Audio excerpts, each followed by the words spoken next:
ಕೋಲಾರ ತಾಲೂಕಿನ ಚಿಟ್ನಳ್ಳಿ ಗ್ರಾಮದಲ್ಲಿ ಶ್ರೀ ಪ್ರಸನ್ನ ಐತಿಹಾಸಿಕ ಸುಪ್ರಸಿದ್ಧ ಧರ್ಮರಾಯ ಸ್ವಾಮಿ ಅನುಗ್ರಹದಿಂದ ಗ್ರಾಮದಲ್ಲಿ ಐತಿಹಾಸಿಕ ಸುಪ್ರಸಿದ್ಧ ಶ್ರೀ ದ್ರೌಪದಾಂಬ ದೇವಿಯವರ ಹೂವಿನ ಕರಗ ಮಹೋತ್ಸವವು ನಡೆಯಲಿದ್ದು ಭಕ್ತಾದಿಗಳು ಸಕಾಲಕ್ಕೆ ಆಗಮಿಸಿ ದೇವರ ಕೃಪೆಗೆ ಪಾತ್ರರಾಗಲು ಗ್ರಾಮದ ವಹಿನಿ ಕುಲಸ್ಥರು ಕೋರಿದರು.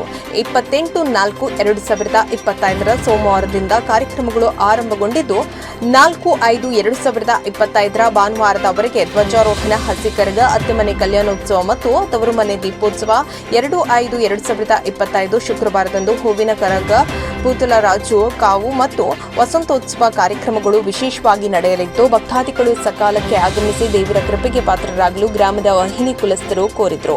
4ನೇ ವರ್ಷ ಕರಗ ಮಹೋತ್ಸವನ ಆಚರಣೆ ಮಾಡ್ತಾ ಇದ್ದೀವಿ. ಸುತ್ತಮುತ್ತ ಗ್ರಾಮಸ್ಥರು ಹಾಗೂ ನಮ್ಮೂರಿನ ಗ್ರಾಮಸ್ಥರು ಎಲ್ಲ ಸೇರಿ ವಿಜೃಂಭಣೆಯಿಂದ ಆಚರಣೆ ಮಾಡ್ತಾ ಇದ್ದೀವಿ. ಯಾರ್ಯಾರು ಸಹಕಾರ ಕೊಡ್ತಾರಣ್ಣ ನಿಮ್ಗೆ? ಊರಿನ ಜನರು ಸರ್. ಅದೇ ಕಾರ್ಯಕ್ರಮ ನೆನ್ನೆ ಮೊನ್ನೆ ಆಯ್ತಲ್ವಾ? ಅದು 3/5/25 ಶನಿವಾರ ಪೂತಲರಾಜಗಾವು 10ರಿಂದ 2 ಗಂಟೆವರೆಗೂ, 4/5/25 ಮಧ್ಯಾಹ್ನ 3 ಗಂಟೆಯಿಂದ ಸಾಯಂಕಾಲ 5 ಗಂಟೆವರೆಗೂ ವಸಂತೋತ್ಸವ. ಎಲ್ಲ ಕಾರ್ಯಕ್ರಮಕ್ಕೂ ಆಗಮಿಸಿ ದೇವರ ಈ ಸಂದರ್ಭದಲ್ಲಿ ಕರಗದ ಕುಲದ ಗೌಡ್ರಾದ ಸಿಎಂ ನಾಗರಾಜ್, ಯಜಮಾನ್ ಮುರುಗೇಶ್, ಕೋಲಾರ ಬಾಬು, ಪೂಜಾರಿ ಬಾಲರಾಜು, ರಮೇಶ್, ಗ್ರಾಮ ಪಂಚಾಯಿತಿ ಸದಸ್ಯರಾದ Anitha Chowdareddy, Priyanka Anjanappa, CK Harish, Ashwath, CV Harish, auto Shankar, Muniraju, Subbanna, Hanumanthappa, Ashtamurthamma, ಪೂಜಾರಿ ಸೀನಪ್ಪ ಮತ್ತು ಚಿಟ್ನಳ್ಳಿ ಗ್ರಾಮಸ್ಥರು ಇದ್ದರು. ಸರ್ ನಮಸ್ತೆ, ನಮ್ಮ ಹೆಸರು ಹರೀಶ್ ಅಂತೇಳಿ. ನಮ್ಮ ಚಿಟ್ನಳ್ಳಿ ಗ್ರಾಮ, ಪುಟ್ಲಿ ಪಂಚಾಯಿತಿ. ಈ ಕರಗ ಸುಮಾರು 4 ವರ್ಷ ನಡೀತಾ ಇದೆ. ತುಂಬ ವಿಜೃಂಭಣೆ ನಡೀತಾ ಇದೆ.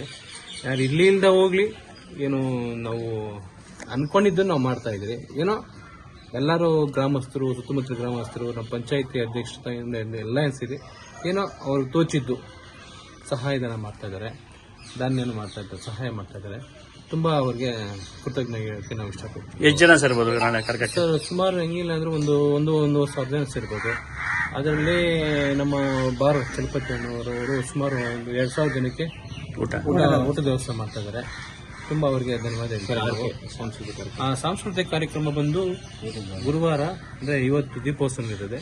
ಇವತ್ತು ನಾವು ಎಲ್ಲ ನಮ್ಮ ಹುಡುಗರು ಅಂದ್ರೆ ಇವತ್ತು ಎಲ್ಲ ಸುತ್ತಮುತ್ತಲ ಗ್ರಾಮಸ್ಥರು ಸೇರಿ, ಯಾಕಂದ್ರೆ ನಾವಂದ್ರೆ ಆಗಲ್ಲ, ಯಾಕಂದ್ರೆ ಅವರು ಸ್ವಲ್ಪ ಸಹಾಯಧನ ಮಾಡ್ತಿರ್ತಾರೆ.